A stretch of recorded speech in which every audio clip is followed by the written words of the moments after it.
I always wanted pretty flowers, but now I want pollinators. So I jam-packed my garden with their favorite flowers. It's like a buffet for them. And it's such a joy to watch the butterflies and bees fly all around and watch them feast on the nectar and pollinate my garden. It's awesome.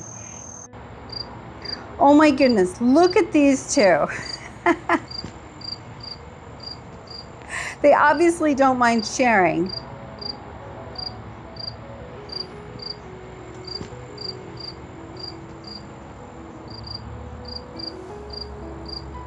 Last year was the first time I ever had monarch butterflies in my garden, and it was all because I planted the native swamp milkweed, which is a huge magnet for them. And I've seen a lot more this year. They also love the zinnias. Isn't she stunning? I just love the orange. I feel very fortunate to have the monarchs visit my garden, and I hope one day they'll lay their eggs here. Oh my goodness, the eastern bumblebees are absolutely loving my Crackerjack marigolds. I think most of them are male because in August they leave their nests and stay close to the flowers. And these guys are around all day. And I've even seen them sleeping on the flowers in the evening. How cool is that? Hey Quincy! Quincy! What are you doing, baby?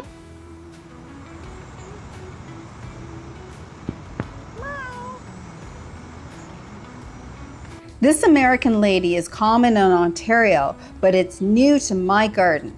The markings are so gorgeous. They look like eyes. So maybe that's to scare off predators, I wonder? Anyway, I hope to see more of them around.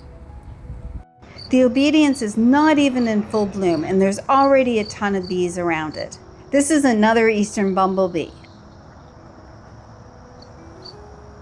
And apparently, they're the most active bee in August in Zone 5B. I've tried to figure out their gender, but they move way too fast for me to tell.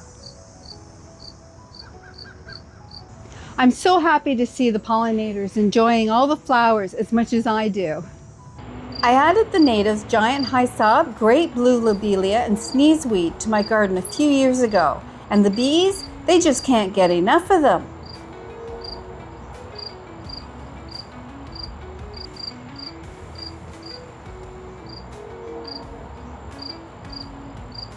While I was watching the bees, this little girl landed on a zinnia. It's an autumn meadowhawk dragonfly. It's native to Ontario. Now she isn't a pollinator, but she does eat mosquitoes and gnats, so she's really great to have around. And look at those beautiful translucent wings. Oh my goodness. I'd love to know what pollinators you have in your garden. Let me know in the comments. And this next one is absolutely loving the black-eyed Susan. It's a bicolored striped sweat bee. Apparently they fly incredibly fast to keep warm and escape predators. So I guess I was really lucky to have caught them on camera. And here's another fun fact. The females share a tunnel and work together to guard it against predators. And because of this unique communal lifestyle, Toronto actually named them their official bee. I think that's pretty cool. I have flowers blooming throughout the summer, so there's always something for the pollinators to feast on. And oh my goodness, there are so many of them in my small garden. It's crazy. So next year, I'm going to grow even more of their favorite flowers. I just love watching the bees and the butterflies. It has become a favorite part of my day in the garden. Well, that's it for now. Thanks for watching, and I'll see you next time.